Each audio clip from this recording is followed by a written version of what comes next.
when I bought tickets for The Girl on the Train, I actually bought tickets for The Gone Girl, who threw his mama from the train, and Ben Affleck was in the movie.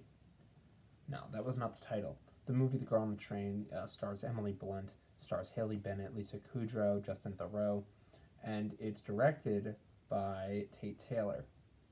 Now, I wouldn't be revealing much to say that Tate Taylor's next film, and he made it in about under 3 years, is Ma, the film starring Octavia Spencer, a horror movie. And just to tell you that should be enough to tell you about this movie, The Girl on the Train, because it's weird. It's all sorts of weird.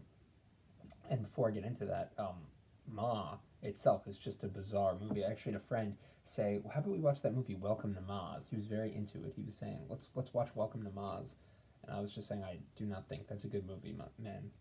And I saw it, and that's a whole other review. But to talk about Tate Taylor, he really is a director who doesn't like flesh out his characters entirely. You get the sense that there are characters there. You get that Emily Blunt is an alcoholic. You get that she has a bad relationship with her husband. You get these things. They're like the basic laying block of the plot. But what the film doesn't do is meaningfully connect all these characters, because there's a lot of characters and there's a lot of mystery.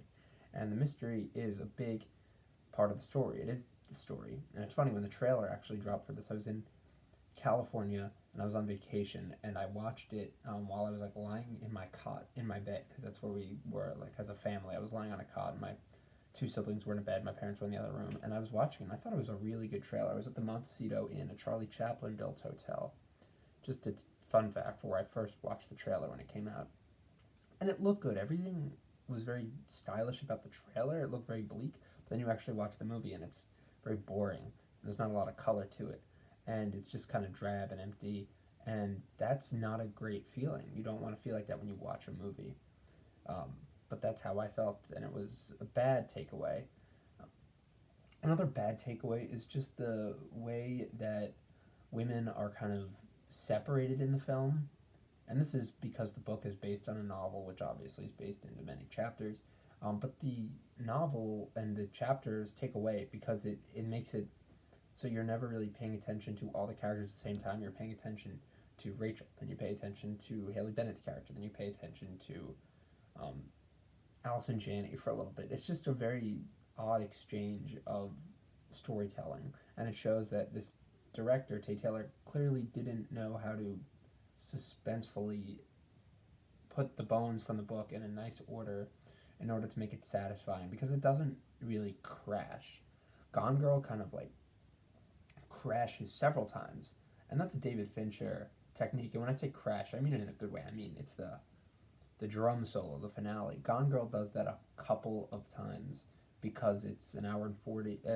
It's 140 minutes, 2 hours and 20 minutes, and it has the whole runtime to really flesh out its characters. This is also almost 2 hours and 20 minutes, but it's not as deep and not as potent and meaningful. Gone Girl just has a lot of those clever twists and some sharp cinematography. It's David Fincher. This is not as sharp looking. It's often very boring to look at. And I know a lot of the settings. This takes place around New York, and they use the Long Island Railroad, and just a lot of the shots aren't that fun. There's a lot of drone shots and dark shots of the street at night. It's just not clever or that original. When I saw this in theaters, I was disappointed. So, yeah, that's The Girl on the Train for you. And we're going to stick around, because just to keep the podcast going, we want to keep doing more reviews. It can't just be a one review. So we're going to do Tomorrowland next, followed by Sucker Punch. But I'm going to keep just going and giving you reviews. Please suggest ones below that you've seen or you think are reviewable. All right.